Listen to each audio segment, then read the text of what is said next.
तो मेरा नाम है सूर्य प्रकाश और मैं आज आपके पास आया हूँ यूट्यूब पर केवल एक छोटा सा टॉपिक लेके application of Bernoulli theorem in our practical life. दोस्तों, आज तक हमने किताबों को बर्नौली थ्योरम पढ़ा है, लेकिन थ्योरिकल पढ़ा है। आज हम उसको अपनी प्रैक्टिकल लाइफ में उतारेंगे। तो जैसा कि आप वीडियो में देख रहे हैं, सबसे पहले मेरा रिक्वेस्ट है, मेरी वीडियो को लाइक करें, सब्सक्राइब करें और मुझे आगे बढ़ाएं।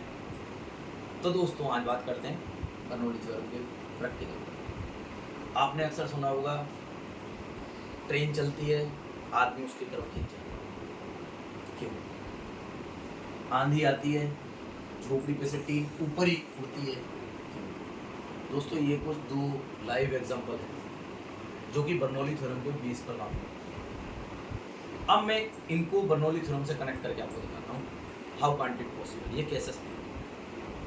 दोस्तों, उसके लिए सबसे पहले हम जानेंगे बर्नौली थ्योरम क्या है। दोस्तों देखो, आपने सबने बेसिक एक पढ़ा होगा, एक होती है काइनेटिक एनर्जी। काइनेटिक एनर्जी मतलब काइनेटिक के कारण, मतलब वेलोसिटी के कारण। वेलोसिटी के कारण जो एनर्जी जनरेट होती है उसको बोलते हैं kinetic energy. Potential energy PE बराबर mgh, यानी हाइट के कारण, स्थिति के कारण जो एनर्जी क्रिएट होती है उसको बोलते हैं पोटेंशियल एनर्जी। एक होती है प्रेशर एनर्जी, प्रेशर के कारण जो एनर्जी क्रिएट होती है उसको बोलते हैं दोस्तों प्रेशर। इसी में बर्नौली थ्योरम ने बोला, बर्नौली ने बोला कि भाई काइनेटिक एनर्जी, पोटेंशियल एनर्जी और प्रेशर एनर्जी तीनों का टोटल करो, वो हमेशा कांस्टेंट रहेगा। फॉर एग्जांपल, अगर मैं गैस करूं कि मान लीजिए काइनेटिक एनर्जी की वैल्यू 30 है, पोटेंशियल एनर्जी की वैल्यू 20 है, प्रेशर एनर्जी की वैल्यू 10, तो तीनों का टोटल कितना हुआ? 30 + 20 + 10 = 50। बर्नौली ने ऐसा बोला कि अगर काइनेटिक एनर्जी बढ़ेगी तो पोटेंशियल एनर्जी डाउन होगी, लेकिन टोटल तीनों का 60 रहेगा। क्योंकि लॉ ऑफ एनर्जी दोस्तों हमने पढ़ाई है। What is law of energy? Energy को कभी डिस्ट्रॉय नहीं कर सकते, नष्ट नहीं कर सकते, केवल एनर्जी का फॉर्म चेंज हो सकता है। मान लीजिए काइनेटिक एनर्जी जो 30 थी, अगर मैंने वो 40 कर दी, तो पोटेंशियल एनर्जी जो 20 थी वो अपने आप 30 हो जाएगी। फॉर एग्जाम्पल, हम शोले मूवी का एग्जाम्पल ले लेते हैं। दोस्तों, शोले मूवी में धर्मेंद्र एक मीनार पे चढ़ के खड़ा हुआ था, बसंती के लिए आपने देखा होगा, शराब पी के नशे में। तो जब वो उस हाइट पे बैठा था, तब उसकी हाइट कितनी थी? मान लो यहाँ से यहाँ। तो इस हाइट के कारण इसके पास एक एनर्जी थी जिसका नाम था पोटेंशियल एनर्जी। नहीं, जब दोस्तों अगर ये छलांग लगा देता, तो छलांग लगाने से इस पर क्या होता? वेलोसिटी जनरेट होती, और वो वेलोसिटी क्या करती? हाइट को कम करती। वेलोसिटी जनरेट होने का मतलब काइनेटिक एनर्जी दोस्तों बढ़ रही है, लेकिन हाइट तो कम हो रही है ना, तो पोटेंशियल एनर्जी घट रही है। यानी एक बढ़ी एक घटी, लेकिन रेशो सेम रहेगा, टोटल हरारत में 60 आएगा। तो बर्नौली ने ऐसा बोला कि अगर मैं काइनेटिक एनर्जी, प्रेशर एनर्जी और पोटेंशियल एनर्जी को जोड़ूं तो टोटल हमेशा कांस्टेंट रहेगा। दोस्तों, अब हम इसी चीज़ को एग्जाम्पल पे लेंगे। सपोज कीजिए, पहला एग्जाम्पल हमने लिया था कि ट्रेन की तरफ आदमी का खींचा। चलो सपोज कीजिए मैं एक पर्सन, यहाँ एक ट्रेन की पटरी है। देखिए, ट्रेन की पटरी पे इस समय प्रेशर कितना है? आप सभी जानते हैं, प्रेशर होता है एनवायरनमेंट पे 1 एटमॉस्फेयर प्रेशर, मतलब 1,00,000 पास्कल, जैसा कि हमने पढ़ चुके हैं। अभी मेरे पास कितना प्रेशर है? 1 एटमॉस्फेयर प्रेशर, 1,00,000 पास्कल।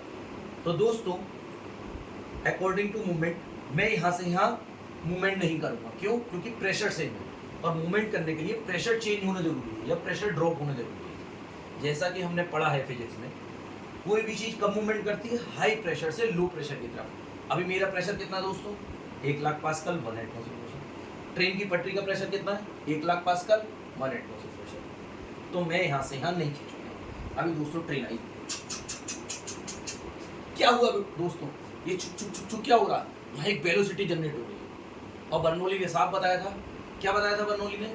जब वेलोसिटी बढ़ेगी तो प्रेशर ड्रॉप होगा, वेलोसिटी घटेगी तो प्रेशर इंक्रीज होगा। अभी ट्रेन जब छुक छुक छुक छुक आई तो वेलोसिटी बढ़ी।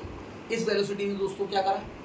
इस वेलोसिटी ने प्रेशर को खा लिया, प्रेशर को ड्रॉप कर दिया। अभी मैं एक पर्सन, मेरा प्रेशर तो 1,00,000 पास्कल है, लेकिन ये 1,00,000 पास्कल से कम हो गया। क्यों? ट्रेन आई, उसमें वेलोसिटी थी, वेलोसिटी ने प्रेशर ड्रॉप करा, 1,00,000 से कम हो गया। मेरा प्रेशर 1,00,000 पास्कल है। अब मैं कहाँ मूवमेंट करूँगा? जैसा कि आपको बताया था, हाई प्रेशर से लो प्रेशर की तरफ, इसलिए मैं ट्रेन की तरफ खींच जाऊँ। दोस्तों, दूसरे एग्जांपल की बात करते हैं, झोपड़ी। झोपड़ी है उसके ऊपर एक टीन है। अभी टीन उड़ नहीं रही है, पता है क्यों? क्योंकि झोपड़ी के अंदर कितना प्रेशर है? एटमॉस्फेयर प्रेशर, मतलब 1 लाख पास्कल। झोपड़ी के बाहर कितना प्रेशर है? ऊपर की side 1 atmosphere pressure 1 lakh pascal. अभी टीन मूवमेंट नहीं कर रही क्योंकि बाहर का और अंदर का प्रेशर ड्रॉप नहीं हो रहा, सेम है। अब क्या होता है दोस्तों? ये आई आंधी, आंधी आई। आंधी में क्या है दोस्तों? आंधी में का हवा, हवा मतलब वेलोसिटी। ये वेलोसिटी क्या करेगी? तेजी से आई, वेलोसिटी बढ़ी। इस वेलोसिटी को ने क्या किया? प्रेशर को खा लिया अपने अंदर। खा लिया मतलब प्रेशर को लेके भाग गई। तो यहाँ का प्रेशर ऊपर का ड्रॉप हो गया। नीचे का प्रेशर कितना है? 1 लाख पास्कल। ऊपर का प्रेशर 1 लाख से कम हो गया। जैसे ही प्रेशर ड्रॉप हुआ दोस्तों, अपने आप क्या हुआ? कोई भी चीज़ कैसे रन करती है? High pressure to low pressure. अंदर का प्रेशर कितना? हाई। ऊपर का प्रेशर ड्रॉप हो गया, हवा खा गई। तो अब टीन कैसे करेगी? नीचे से धड़ल्ले से ऊपर जाएगी और टीन उड़ेगी। क्यों? तो दोस्तों आज हमने क्या सीखा बर्नौली थ्योरम में? बर्नौली थ्योरम का मतलब है अगर वेलोसिटी बढ़ेगी तो प्रेशर घटेगा, वेलोसिटी घटेगी तो प्रेशर। तो उम्मीद करता हूँ दोस्तों आज की इस वीडियो को देखने के बाद आप कभी प्रैक्टिकल लाइफ में बर्नौली थ्योरम का यूज़ नहीं भूलेंगे। तो मुझे कभी भूले नहीं। मेरा नाम है सूर्य प्रकाश और मैं ऐसे यूट्यूब पे वीडियो डालता रहूँगा। कृपया मुझे देखें, लाइक करें और सब्सक्राइब करें। I will wait for you.